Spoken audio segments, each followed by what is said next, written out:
Lately, this is how I start off a lot of my mornings. I come downstairs, I check the 3D printers, I see what's come off the printer. That is corn on the cob, flexi toy, random but full time. Got a cool snake. And I thought, you know what? All the printers just turned off, so it's nice and quiet, and I need to build a plane really badly. So let's just kill two birds with one stone and build a plane on camera. So that's what we're going to do today. Just kind of hang out. A lot of you guys say that you really like my build videos. You know, it's fun to hang out sometimes, so that's what we're going to do. We're just going to hang out and build a plane.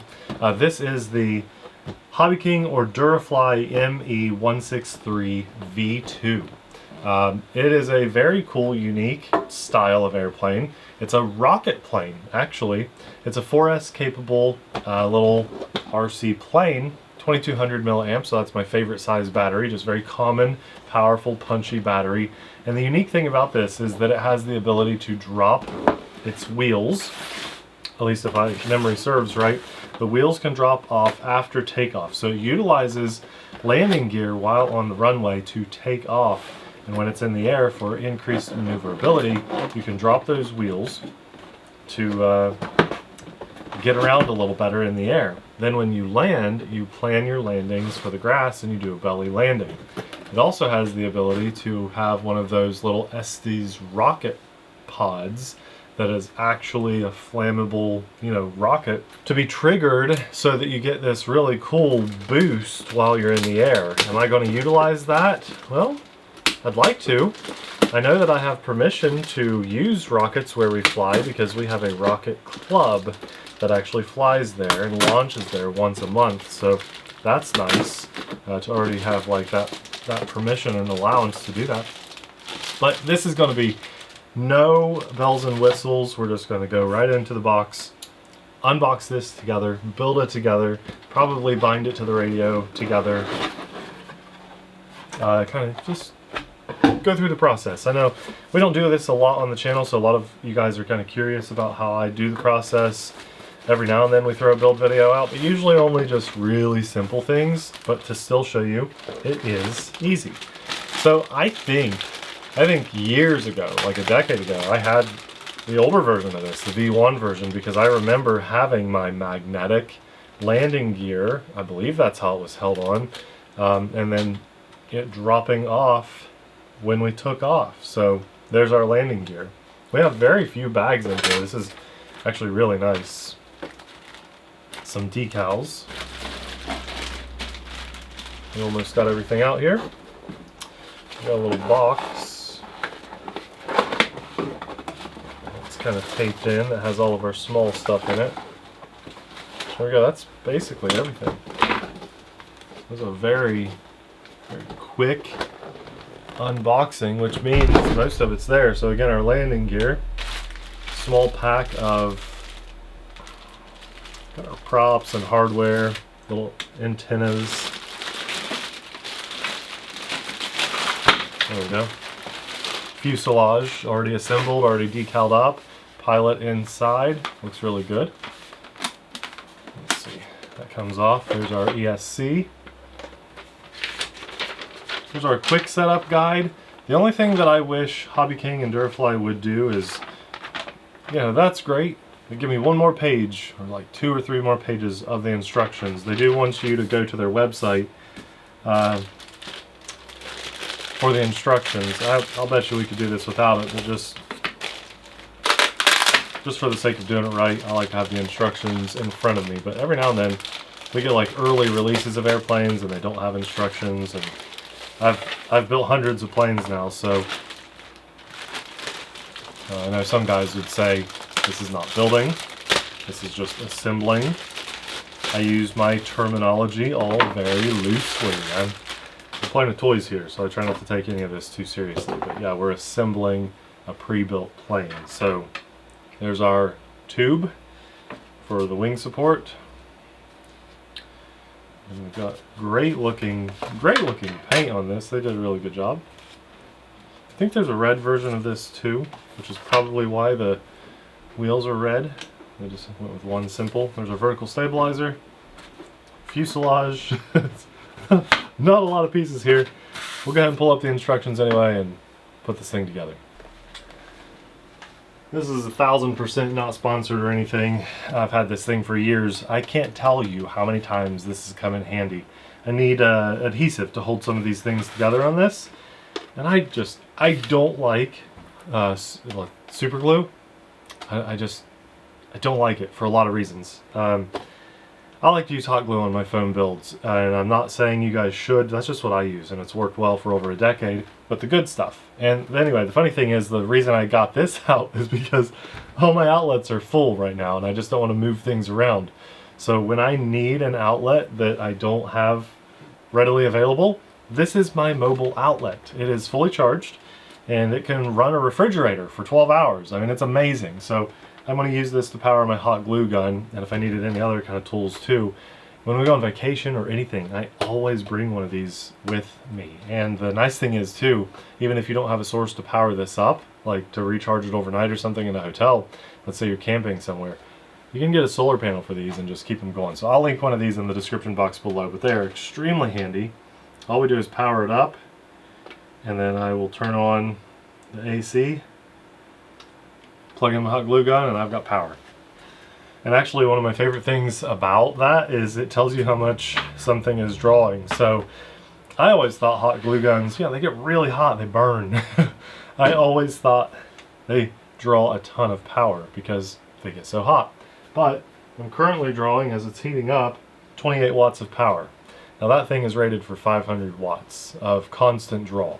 It wouldn't last long if you were drawing that much, but it's not a lot of power. Like when I'm charging my batteries, my LiPos, my Spectrum Smart Charger, for example, is pulling like 200 watts, 180 watts. And it adjusts as it's charging. So it's interesting to watch it and to know how much juice something is actually pulling or drawing. So I find that very, very interesting. Right now it's pulling 42 watts as it progressively heats up. Okay, 6 to 8 times we're going to loosen the control surfaces just because that is a foam hinge. It's pinched, and so it makes it a little bit easier for your servos to work that. If you just installed your servo here and you didn't loosen that up, the first few times the servo tries to move that control surface, it could be a little stiff, a little tight, and it could bind your servo up just a little bit. So I strongly recommend that your ailerons and your rudder, you move it around a little bit. You're not going to hurt it, just to kind of, there you go, loosen that up some. So we're going to need a small Phillips. I know we're going to need our hardware here. That's really nice. We have aileron labeled and rudder labeled, so good for them. There are props, little antennas, little Allen key, spinner for the front. These are usually pretty straightforward. This is called a servo horn. It always will angle out over the hinge or the moving point. So we're just going to line that up. This is the bottom of the wing. We'll have a back plate. It's just going to be the rectangle without anything going on. 4 holes already pre-drilled. And oftentimes they will, in this case, they're going to sit really flush. The bumps are facing down into the foam for the top of the wing. And you can drive your screws in whichever direction you want. Sometimes you'll have different length screws, but it looks like we have all the same length in this case. I think I want my screw head to be the top of the wing.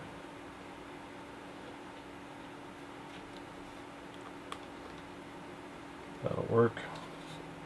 Just kind of keep it pinched so it gets a good grab on the back side of that. The reason I'm doing the screw head on the top of the wing is just so we don't have sharp little pointed screws sticking up looking bad and out of place. You could go either direction. It really depends how like flush you want it to sit, and for me, I'm just going to have, I want to drive it in all the way, and I'll just have a little bit of the screw poking out on the bottom side where the actual servo horn is, because you're usually not messing around down there. A lot of these kits, they'll just say, you know, put 2 screws in, and honestly that's good enough to hold it. You really don't need more than that, but because we have them, I'm going to go ahead and install all 4. It acts like it's not grabbing. I think we're going to have to, in good true form of any man building anything ever, we have to redo something, which I think is okay to share. In this case, my logic is not working out because this back plate is the only plate that the threads are grabbing. They don't seem to be grabbing into the hole where the actual servo horn is. So that tells me that we have to drive the screw in the other direction. That's a bit unfortunate, but it's okay.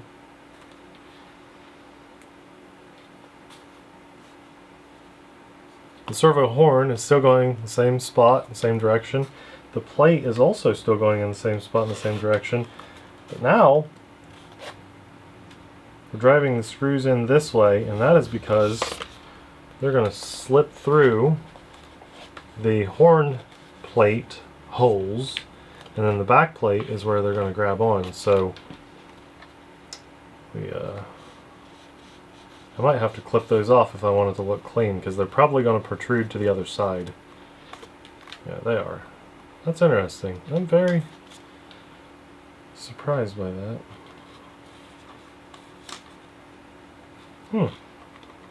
Okay, so this is what I was talking about, kind of why I wanted to do it the other way. There, nice clean servo horn installed. That's the way it's supposed to look and go. But when you look at this side, now what you have are these 4 sharp, and actually just cut myself there. Can you see that? You've got these 4 sharp little screws sticking up on that back plate, right below that little German symbol there. Can you see? They're just ready to cut you. So I'll have to cut those off. We'll do the same to the other side. There's a couple little tricks we can do here to make this a little safer. I don't know, if it was just me, I probably wouldn't even mess with that, but it's just, if you forget, you run your finger across that, you'll cut your finger. So I've got some tin snips, and they're probably overkill for this. I really wish I had something a little smaller and more delicate, because I'd like to get a more flush cut, but it's possible I can get a cut here. And I can get that cut in about half down. I think I will. I was going to use my zip tie cutters, but I don't want to dull them.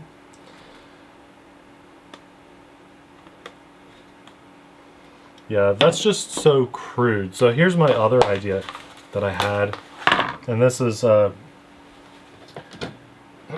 planned on doing this whether or not I got them cut off. Let's say I got them cut down and they were just a little millimeter or so poking up. I still intended to put a dab of hot glue on top of that just to smoothen that off so it's not a sharp piece of metal sticking out of the wing. So what I'm doing right now, this little dab of hot glue only serves really one purpose. That is to just cover up the sharp edge of the tip of the screw, so that if anyone would run their hand across that and forget that that's like that, you know, Abby or the kids are picking it up or something, it's not as sharp now. So there you go. Next step is to pull the servo arm out of here, make it go to the neutral position. I don't have my wheels locked on that side. We'll go to the neutral-ish position. We just want to move that nice and slow, no jarring movements. I think we're going for the outermost hole here. Just put that in, twist it around, and outermost hole for both, I would assume. So we're going to click that in place. I do wish that had the fuel line rubber band that goes around it, but I don't see that there. It was a nice click into place, so I don't feel too bad about that at all. Letting our hot glue still dry, and what I like to do is use the Z-bend of the end of the servo arm, or the push rod, and reach down in there to pull the servo arm up carefully. That way you're not trying to get your fingers down in there. We just push the end in, twist it around. Sometimes these aren't set up, you know, exactly perfect, so you just give it a little twist if you need to. outermost hole until I read the instructions. That might need to change, but there we go. And then we can always trim this up after the fact. This will be like the best part. We're going to go dry fit here with our spar. We're getting ready to glue the wings into place. We've got our spar, but we're going to do a dry fit first. So just make sure everything runs the way it should. That was perfect except for our servo wire, of course. And just do a little dry fit here. Perfect. So let's see where those servo wires are going to run.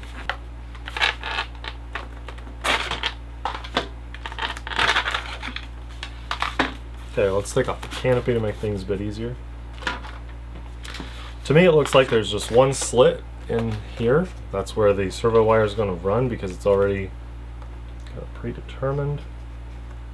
Easier to do like this. Sometimes these things are challenging to do with just the two hands that God gave you. So what we're going to do is start here. I think the wing has to start on the rod, and then we kind of push the servo wire down through the fuselage, that little hole that's cut in there. What I'm looking for now that I've got that jammed in as far as I can, come to this side. Okay, so that's what I thought. The hole isn't completely cut through all the way. So I'm just going to take a screwdriver, help it out. We're going to have to go on this side, just kind of punch that out a little bit. It's not bad at all, just like a millimeter or half. But it was preventing the wire from being able to come through, so should be able to drop in now. If not, you can take a screwdriver like this on the back side of it, just give it an extra push. So that's what I did there. What we're trying to do is prevent that wire from getting pinched, so I also want to kind of pull on that side a little bit of the wire as I feed the wing. Okay, there we go.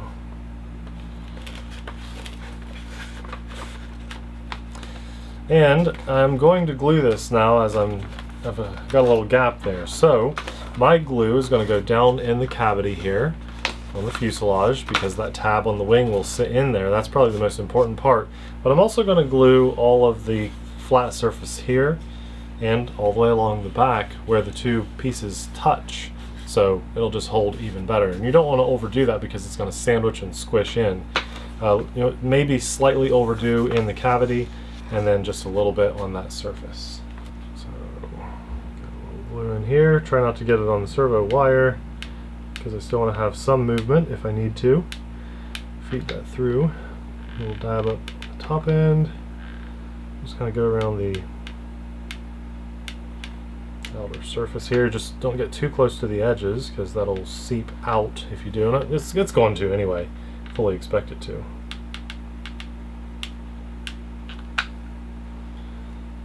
A little bit on the bottom too.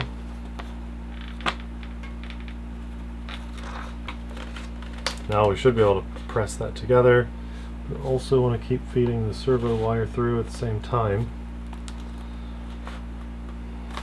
There we go. There's a little bit of glue seeping up, but that's okay. Just make sure the wire isn't pinched in there because once that glue sets up, essentially we can't get back to that servo wire again, so we don't want it to get pinched in the wrong spot and not have enough to plug into our receiver. So we'll let that set up for, I don't know, 30 seconds or so, long enough just to hold it in place, and then we'll do the same thing to the other side. Actually, while we're waiting on that, I'm going to preemptively assume my next step, which can be very dangerous. Okay, the servo is built into the vertical stabilizer, so we're going to just work that arm out. Now we know that the horn needs to go on the same side as the servo. And remember see, they have two holes pre-drilled on that because I guess they're saying you don't need quite as much support, but you could still just go right through the foam. But the servo horn always hangs over the crease of your control surface. That is kind of how the whole thing mechanically works. Just go ahead and put in a little back plate. In this case, because they don't have holes drilled like they did in the ailerons, I'm going to have the flat part of the back plate sitting down flush on the control surface, and the little bumps will be facing outward. Assuming this is like the last one, that should drop through. It did. And now I just want to make sure we get good contact here. Get a good pinch on those two together. And as you drive your screw into that back plate, as long as you're going slow, you'll feel the screw poke through that hole if you're doing it right. It can take some fiddling and finesse to do some of these little things with just two hands, but with patience and persistence we can get it done. We're just going to line up the screw with the hole that's already pre-drilled, and I really do think that 2 will be enough to hold the rudder in place. Although they give us enough screws to do all 4, there were only 2 pre-drilled holes. Now just make sure everything lines up as you're driving that back screw in.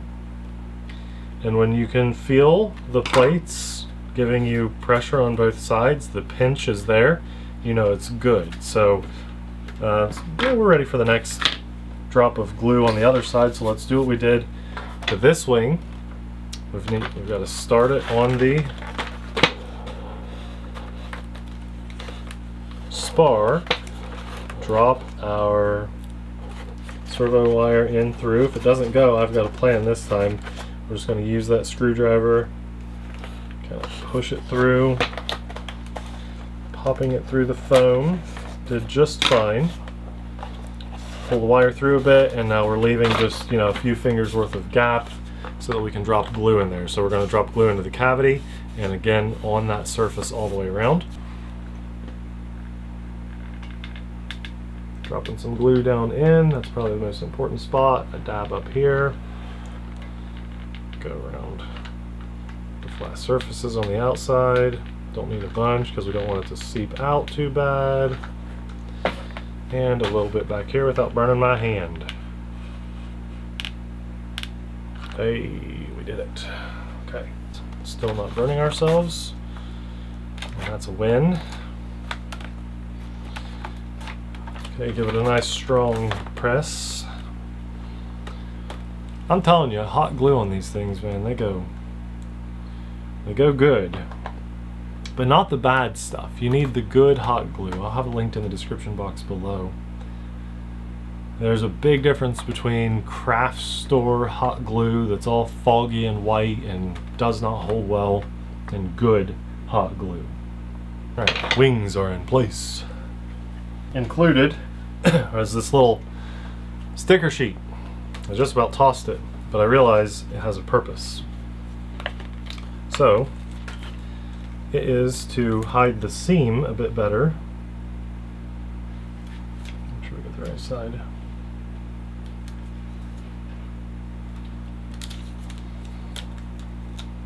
Of our wing. And I suppose it could increase the functionality a bit. Try to get it lined up nicely. Yeah, that's about as good as that's going to get.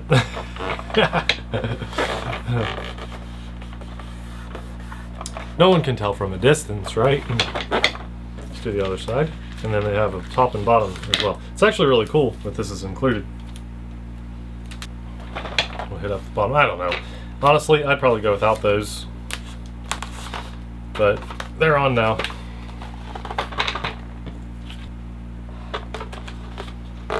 It's, in my opinion, the sticker is slightly, maybe too long. Also, it's kind of transparent, so it's reminding me of like Scotch tape, like collared Scotch tape or something. You let me know in the comments, do you think that was a good call on their part or no? Because each sticker feels like it's slightly too long. You see it's sticking out over the edges a bit. I mean, I could cut that. The adhesive of that sticker isn't the best, and to me the sticker stands out as bad as a seam would. So good effort on their part, but I think I'm okay without using those stickers just for personal preference.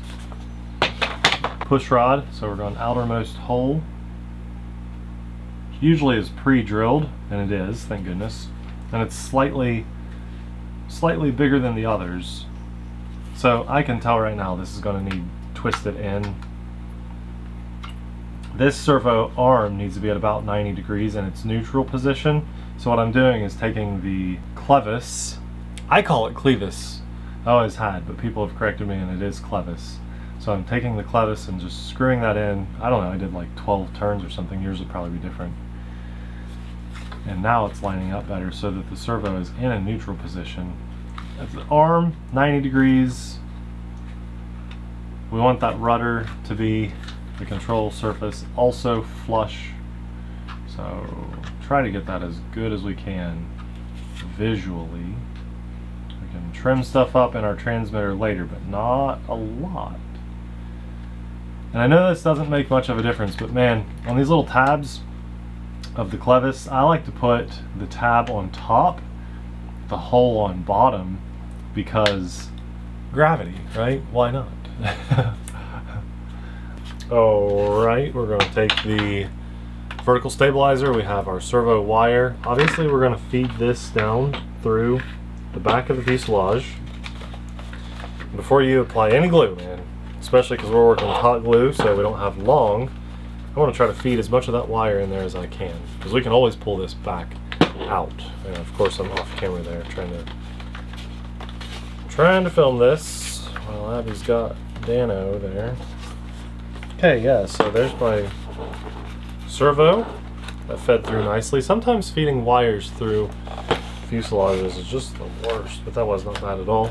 I'm going to, it says put a reasonable amount of glue on the bottom plate of this whole thing, but you know, right here we can see the two surfaces where that's going to adhere. You kind of like to make the dry connection first and see where things are going to touch. So we're going to get some contact here. We'll definitely have contact here, so we want a fair amount there, and a little bit on the sides in my opinion, more like the bottom edge, the bottom corner edge there. A little bit on this front plate because that's where most of the pressure from the wind and stuff will come from. Now in this case I like my hot glue gun because I just set it down like that. Seat the vertical stabilizer into the fuselage, make sure it's a good fit. Hot glue likes to set up fast when you don't want it to, and when you want it to, it's so slow. So because that turned out a little sloppy gloppy, I like to take the hot end of my glue gun and just run it along. Just kind of smears it in a little better. Rather than having like raindrop globs, it's more of a, I don't know, spread out. It just looks a little bit better and you don't have like a big glop. So before it sets up, I like to do that. I think it makes it look just a tiny bit better. You could always take like a credit card, old credit card, and scoop it away too, but when it's not too much, that tends to work pretty well. Now it's starting to look like an airplane. That's pretty sweet. I think the prop is next. We'll take off the nut.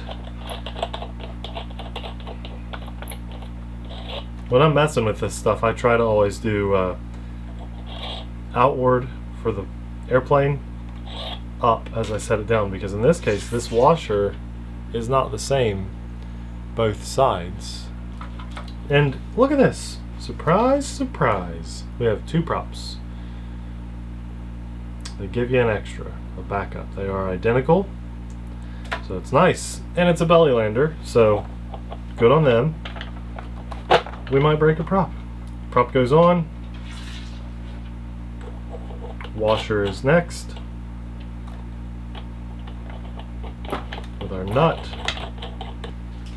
I have these various sizes of channel locks by Vice Grip. They are amazing. I don't do overkill. I've got bigger ones too, but I have this small set for smaller things like this, just so you don't overkill it. And I set it to about what the nut is, because you don't want to grip down too hard and smash the prop shaft, because there is a cavity in there, if you can see that, probably not. And the cavity for that is threaded so that you can put your spinner on the end. So you definitely don't want to grip down too hard. And then we also have the challenge of trying to hold the bit in behind it in place. So sometimes I'll take something and just kind of wedge it in there just for the sake of a wedge so it can't spin, and then I can much easier tighten that nut, and that's what I'm doing here. That's great. Prop is on nice and snug. Now we're going to put our spinner on. I might need a slightly larger Phillips, we'll see. It's looking really good. Pretty happy with the way this thing looks. And its assembly has been very easy. So I've learned the hard way, do not over tighten these screws that go on the spinners on the end, because if you do, I'm not saying it'll do it on this one, but that can crack. It is just plastic being squished in between two bits of metal, so it feels good. I don't want any wiggling on that, because if that spinner vibrates, it could come off while we're flying, but that feels good. We have ground clearance, which is great, so even if we're belly landing, there's ground clearance on that prop. I really like that. But when we have our landing gear on here, we have ample clearance for takeoff, so that's really cool. Okay, this is always fun. We've got some decorative pieces to go on. We have an antenna and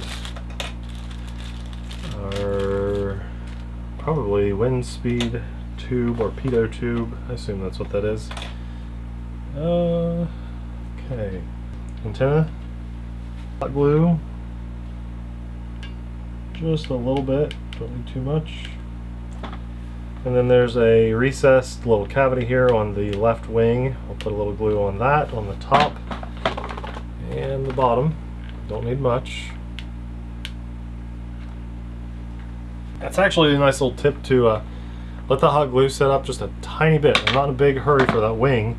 We'll go ahead and take care of the antenna right now. It just sits right down in. Perfect. That glue should hold no problem. And as we let that hot glue set up just a little bit, it's going to get just a little bit tacky, a little bit gummy. The nice thing here is we have our pre-painted pitot tube, and we have green on top and gray on the bottom, so we already know which direction it's going to go. The reason I'm saying we let that get a little tacky is so it'll hold in place better when we install that, so it's not going to droop down. If you just quickly put that on with really hot glue, really kind of wet, then it could easily like droop down while it's drying. So that's a good flush fit. That looks really nice. It's looking like a really good airplane now. This is pretty cool because I didn't realize this, and I could have swore that the first version of this, or a previous version, which I'm pretty sure was from Durafly, had like a magnetic release mechanism for the landing gear, but that may not be the case. It might have been exactly what I'm looking at here. But the point is, this is gravity fed, so we want to make sure that this falls off on its own. If we have the wheels on the bottom of our fuselage and we're taking off, the whole point is for that to just be like a dolly as it moves along. And when it takes off, we want those to fall away on their own. So we take off and then whoosh, those fall down. So we need to do a little bit of sanding to loosen that up potentially. But they are gravity fed, so maybe just even a little bit of possibly some WD-40 on there. I think just moving it back and forth a little bit is going to loosen things up just enough. We want it to be rolling along, and as it takes off, we leave our wheels behind. So I think that'll be great. I think that's going to get the job done. So that is sweet. It's completely assembled. So I think we should go ahead and get this bound up and radio set up so you guys can fly too. If you want to stick around, we will go ahead and get it bound to the radio too. When I'm doing something, when I'm working on a project, oftentimes my workspace gets cluttered, but I like to, in between steps or in between projects, clean up what I've done. So the assembly's done, so now I clean up my workspace and now I can focus on binding and setting it up. It just, I don't know, it's probably something wrong with my brain, but it helps me stay focused a little bit. So I'm gonna go tried and true. I've just enjoyed my Spectrum. It's been a good radio. It's like the cheapest one that they make that's good. for, you know, really hobby grade stuff. It's the NX7E. I don't know if they even sell this version anymore. I don't think people like the white one, because even though I have super clean hands all the time, most of the time, minus kids, it's still got pretty daggone dirty. So, you know, that's the downside to it. Man, I love the lights on it though. When you turn that thing on, you got that bright orange light, and then when it's charging, it has a charge indicator, so that's pretty cool. But yeah, I'm just going to go with Spectrum. I have an extra receiver laying around, so why not? And that's yanked this out of another plane that I sold. I can't remember what it was, but we're going with an AR-636. They're really all about the same with what I'm going to show you, other than this one doesn't have a button, so I'm going to have to use a bind plug. So, man, that makes it feel old without a button. We're going to plug throttle, which comes off of the ESC. That's a 40 amp ESC with an XT60 plug. That's going to get plugged into spot 1, not to be confused with the bind plug, which is on top. So if you happen to be using this receiver. And the only way I know, just so you know, which way do you plug it in? Well, on Spectrum receivers, the negative or the black or brown sometimes will go to the back of the receiver or the bottom, and generally the positive line goes to the top. So that's how I know. And I know it's a little confusing when you first start doing this, but well, the thought process of this is confusing, but it doesn't matter which aileron gets plugged into which side, as long as the collars match up. Now in this case, my Y harness matches the collars of my aileron servo wires, but sometimes they don't. They are black, red, and white, and sometimes they are brown, reddish, and orange-ish. So I don't know why. I don't know why companies do that. It's very annoying. Number 2 for my ailerons, and because we don't have elevator, those are actually elevons, we're going to plug in our rudder to number 4, so we're skipping the third one. So weird to not have an elevator, but that's okay. And the reason I've got this sitting here, this is my alien tape, and not a sponsor at all. Man, it'd be cool if it was. But this, in my opinion, is the best thing that you can use to mount your receivers in. And if this is all you're using your alien tape for, which I use mine for other things too, it'll last you a lifetime. But I'm still on my first roll of it, and I got a 3-roll pack. I've been using it for like 2 years. I keep it in the bags so it stays nice and alien tapey. So just cut a piece off there. I'll have that linked in the description box. Any of the stuff you see me using, I'll try to link down there. Makes life easier for you, so you can find the thing I'm showing you, but also, you know, I make a couple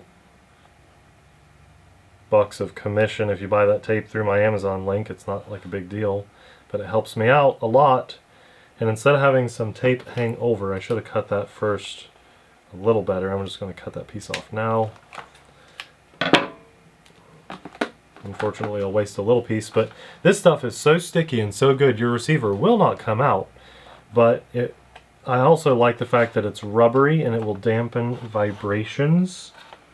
So that is very cool. This little guy that I thought was wasted, I can actually use for my ESC. They show it being mounted up here on the sidewall, right? So look at that. Alien tape is just amazing. It just holds.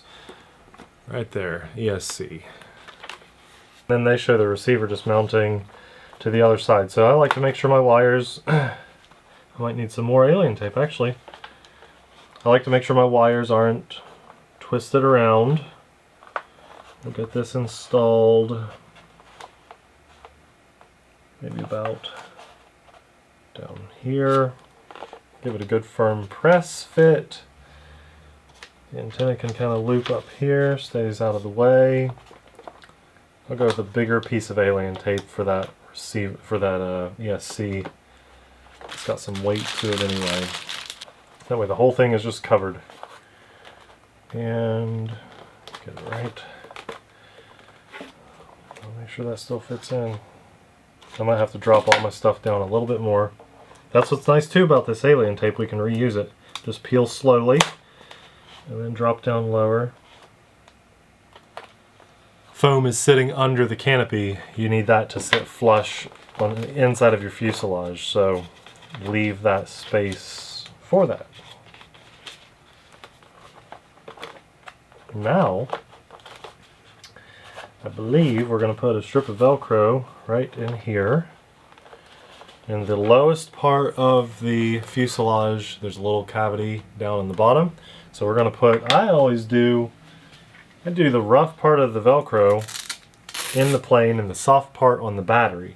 And there's only one reason for that. The soft part is easier to hold on to on the battery than the rough part. And everything is now universal, and I don't ever mess up and have a piece of the wrong Velcro on my battery so it doesn't work. So as long as you're consistent, you're okay. But the logic for me is that the rough part is in the airplane and the smooth part is on the battery, simply because the smooth part is a bit easier to hold on to. Okay, so there we go. The receiver is all mounted. It's nice and clean inside.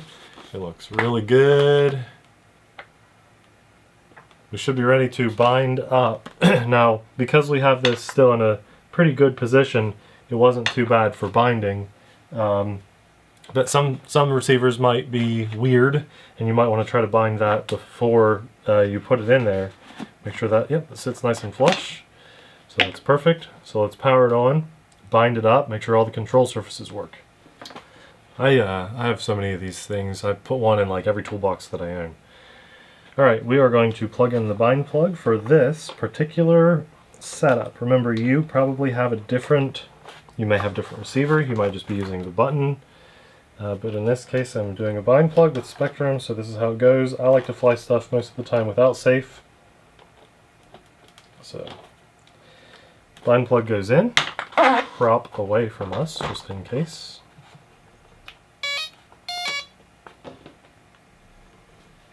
Let's try that again.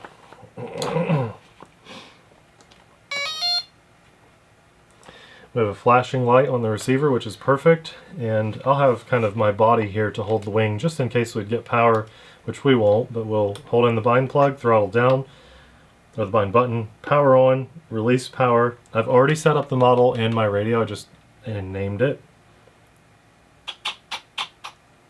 That's a good sign. We'll release our bind button. It's configuring. There we go. So now, I need to set this up as a different style of airplane and reverse some control surfaces and possibly reverse throttle as well. So when that happens, we want to go very slow with our throttle. That might have been a safety thing. Ah, there we go. Good. So this one requires throttle up and down as a safety feature, so that's good. Everything is good there. I know I'm going to end up taking those stickers off of the wing fuselage seams, but hey, that's great. We might as well go ahead and reverse our rudder. So for me, servo setup, change travel to reverse, and as long as it's labeled correctly, I hold on to it because you never know if you got throttle. So rudder is correct. Now all I have to do is set this up in my particular radio as an airplane with elevons, and it should function properly. So let's unplug this. I think I just did something a little bit easier, hopefully. I bypassed the Y harness because we're going with elevons, and so I think it's simpler for the radio programming to just do one aileron into the aileron port on the receiver and then the other into the elevator, and then let the transmitter do the hard work. So once we're bound, there we go. That's way easier. So don't do what I did. Don't use a Y harness for the ailerons. Just use one into the aileron, one into the elevator. I need to reverse that, but yeah, we're good. So the mixing is proper now. So yeah, just that easy. Hey, I enjoyed this. This was good. I needed to build an airplane, and I've been putting it off for a little bit. I've been doing some other projects. As you guys can see, we've got the big new printer back there and just other things that are happening for the channel and just in life in general. And you know, I've had a couple airplanes in boxes ready to go for a minute, and this is one of them, and I'm very glad to have taken the time to build this with you guys because now I'm motivated to go fly it. So this has been super cool and really fun, and kind of killing two birds with one stone, because I really, like I said, needed to build one anyway. So hopefully you appreciate kind of coming along for the ride and just building this thing with me. I mean, here we go. Let's put the canopy on so it's actually fully completed. Nice and clean wiring on the inside. Everything's mounted up perfectly. We are, hopefully, let's see. There we go, drop wheels ready and everything. I've got to do a little bit of reversing in my radio to get those elevons functioning perfectly, but otherwise they're bound and built and ready to fly. Now, I wasn't wrong in thinking that I had a servo drop on the previous version, because there's an optional servo that you can buy for this. It's a little upgrade so that it stays on, and then you can drop it by the flip of a switch. And there is the optional rocket pod that would mount to the back, and that's just another add-on you can buy for this airplane. I don't have either of those. We're just going to fly it the way it is. So the only other thing that I would potentially add to your radio, because this is just a fast little guy, would be expo, especially for your aileron and elevator controls. I don't know if you really need much for the rudder, but I'm excited to fly this. Hopefully you guys will appreciate, if nothing else, just liking to hang out with me and put this thing together. But if you've ever been on the fence about this and thought maybe it'd be a hard assembly, now you see that it was extremely straightforward and very easy and actually quite simple. So I don't know, with any luck we might try to do some more airplane build videos, but I just had the time this morning, just had a little coffee in me. All the printers were off, which is kind of rare nowadays, and I thought this would be a really good chance to just record a nice quiet airplane build video. So having said that, I'm extremely grateful for the time that we got to spend together. I want to say massive thanks to God for that time and for life in general. I just hope that you are receiving His blessings and recognizing those on a daily basis. That's been kind of my thing lately, is just anytime I get in a little bit of a sour mood, maybe with the kids or something, you know, oh, I wish I could be playing video games instead of keeping my son from screaming or something. Rather than having that mindset, I try to just be extremely grateful for the moment that I'm in. And I know that can be really hard for some things in life, and almost impossible, I get that. But for the little things that we find annoying and frustrating, I just try to really focus on gratitude, because it does really change my mindset and kind of shifts how the day is going. And I couldn't do that without God's grace and His patience that He has kind of allowed me to have as I try to get better at these things in life. So I hope that you are able to practice patience and gratitude and just really enjoy the day that you've been blessed with. I also want to say a massive thanks to our Patreon supporters, because we couldn't do what we do as often as we do without your insanely awesome support. If you want to buy anything that you've seen in this video, we'll have all the good stuff linked in the description box below to support our channel and hopefully help you get headed in the right direction. So grateful for your support, guys. Thank you so much for everything you do for us. And if Abby were down here, she would help us say it, but I gotta say it anyway. So thanks for watching. We'll see you in the next video. Bye!